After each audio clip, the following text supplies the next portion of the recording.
আসসালামু আলাইকুম ভিউয়ার্স। তো আজকের এই ভিডিওতে আপনাদেরকে দেখাবো এই মেসেঞ্জারের যে মেটা এআই যে অপশনটা আছে নতুন অ্যাড হয়েছে সেটা কিভাবে আপনারা রিমুভ করবেন, কিভাবে আপনারা ডিলিট করবেন, আপনার মেসেঞ্জার থেকে এটা কিভাবে সরিয়ে ফেলবেন। তো দেখেন আমার এই স্ক্রিনে যে মেসেঞ্জারের অপশনটা দেখতেছেন এই জায়গায় কিন্তু মেটা এআইয়ের কোনো অপশন নাই, এটা কিন্তু আমি রিমুভ করছি।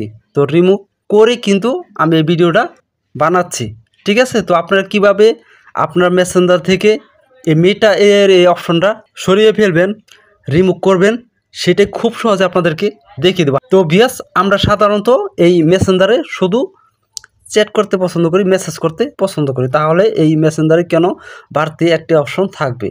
তো আপনারা যারা চাইতেছেন যে মেটা এর অপশনটা সরিয়ে ফেলার জন্য, তো তারা আজকে এই ভিডিওটি মনোযোগ দিয়ে দেখেন, পুরো সম্পূর্ণ দেখেন, তাহলে কিন্তু 100% আপনারা মেটা এর অপশনটা সরিয়ে ফেলতে পারবেন। চলেন তাহলে মূল ভিডিওতে চলে যাই। তো এই কাজটি করার জন্য আপনারা কি করবেন, আপনারা চলে যাবেন আপনার ফোন থেকে সেটিংসে, আপনার ফোনের যে সেটিংস আছে সেটিংসে ক্লিক করে দিবেন। ক্লিক করার পর দেখেন এইরকম ইন্টারফেস আপনাদের সামনে চলে আসবে।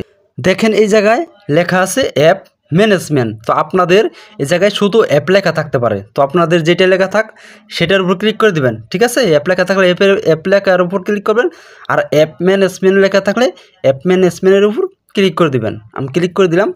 তো ক্লিক করার পর দেখেন এরকম ইন্টারফেস আপনাদের সামনে আসবে। তো বিয়াস, আপনাদের কাছে ছোট্ট একটি রিকোয়েস্ট, যদি এরকম ভিডিও আপনারা পেতে চান তাহলে এখনই চ্যানেলটিকে সাবস্ক্রাইব করে পাশে থাকা বেল আইকনটি বাজিয়ে দেবেন। ভিডিওটি ভালো লাগলে একটি লাইক, একটি কমেন্ট করে মতামত জানিয়ে যাবেন। তারপর দেখেন সবার উপরে একটি লেখা আছে অ্যাপ লিস্ট। তো আপনাদের ক্ষেত্রে অল অ্যাপ লেখা থাকতে পারে, যেটাই লেখা থাকুক সেটার উপর ক্লিক করবেন। দেখেন আমার এনু অ্যাপ লিস্ট লেখা আছে, আপনার ওই জায়গায় অল অ্যাপ লেখা থাকতে পারে, ঠিক আছে। তো এটার উপর ক্লিক করে দিবেন। তো এটার উপর ক্লিক করার পর দেখেন আপনার যে মেসেঞ্জার আছে সেই মেসেঞ্জার অ্যাপটি আপনারা একটু এই জায়গাতে খুঁজে নেবেন। আপনাদের উপরে থাকতে পারে কিংবা নিচেও থাকতে পারে, এইভাবে আপনারা খুঁজে নেবেন, ঠিক আছে। তো দেখেন আমি মেসেঞ্জার অ্যাপটি খুঁজে নিচ্ছি। তো দেখেন এই যে মেসেঞ্জার অ্যাপটি পেয়ে গেছি, এই মেসেঞ্জারের উপর আমি ক্লিক করে দেব। তো ক্লিক করার পর দেখেন এরকম ইন্টারফেস আপনাদের সামনে আসবে। তো ভিউয়ার্স, এই জায়গা থেকে দেখেন একটু নিচে আসলে লেখা আছে স্টোরেজ এবং ক্যাশ, এটার উপর আপনারা ক্লিক করে দিবেন। ভিডিওটি কেউ টেনে দেখবেন না, তাহলে কিন্তু কিছু বুঝতে পারবে না।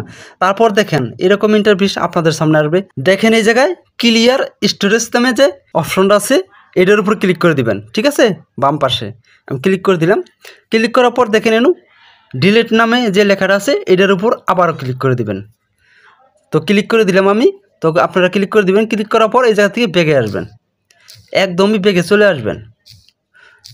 তো বেগে চলে আসার পর আপনারা চলে যাবেন আপনার যে মেসেঞ্জার অ্যাপটি আছে সেই মেসেঞ্জার অ্যাপে, ঠিক আছে। আমি মেসেঞ্জারের উপর ক্লিক করে দিলাম। তো মেসেঞ্জারের উপর ক্লিক করার পর দেখেন আপনার ফেসবুক আইডিটা যে আছে সেটা এই জায়গা থেকে লগ ইন করে নেবেন, ঠিক আছে। তো দেখেন আমার ফেসবুকের প্রোফাইল দেখাইতেছে, এই জায়গায় এই সেভ অপশনটার উপর আমি ক্লিক করে দেবো। আপনারাও এরকম সেভ অপশন আসবে, সেটার উপর ক্লিক করে দেবেন।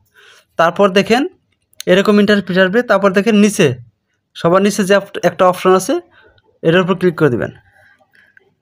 তো ক্লিক করার পর দেখেন অ্যালাউটা দিয়ে দিবেন, ঠিক আছে। অ্যালাউটা আমি দিয়ে দিলাম। অ্যালাউটা দেওয়ার পর দেখেন আমার কিন্তু এই জায়গায় মেটা এআই এর অপশনটা নাই, শুধু এই নোটিফিকেশনের অপশনটা আছে। দেখেন উপরে এআই এর অপশনটা নাই, মেটা এআই এর অপশন নাই, নিচেও কিন্তু নাই। এখন দেখেন এই যে মেটা এআই যে এই পেজটা আমার সামনে চলে আসছে, এই জায়গায় আছে, এটা সরানোর জন্য কী করবেন, এই মেটা এআই এর উপর ক্লিক করে দিবেন। ক্লিক করার পর দেখেন উপরে একটা এরো আছে, এই এরোর উপর ক্লিক করে দিবেন। তারপর দেখেন উপরে 3 ডট মেনু আছে, সেই 3 ডট মেনুর উপর ক্লিক করে দেবেন। ক্লিক করার পর দেখেন ডিলিট নামে একটা অপশন আছে মাঝে, এই মাঝে এই লেখাটার উপর ক্লিক করে দিবেন। ক্লিক করার পর দেখেন আবার এই ডিলিটের এই অপশনটার উপর আবার ক্লিক করে দিবেন। এই জায়গা থেকে কিন্তু আমার মেটা এআই এর যে অপশনটা আছে এটা কিন্তু চলে গেছে, এই অপশনটা কিন্তু এখন আর নাই। তো ভিউয়ার্স দেখেন আমার কিন্তু এই মেটা এআই এর অপশনটা কিন্তু এখন আর নাই। তো ভিউয়ার্স, আশা করি আপনারা বুঝতে পারছেন কীভাবে মেসেঞ্জার থেকে মেটা এআই এর অপশনটা রিমুভ করতে হয়। তো আজকের এই ভিডিওটি এ পর্যন্তই। যদি এই ভিডিওটি দেখে আপনাদের একটু উপকৃত মনে করেন তাহলে আমাদের চ্যানেলটিকে সাবস্ক্রাইব করে পাশে থাকা বেল আইকনটি বাজিয়ে দেবেন। আল্লাহ হাফেজ।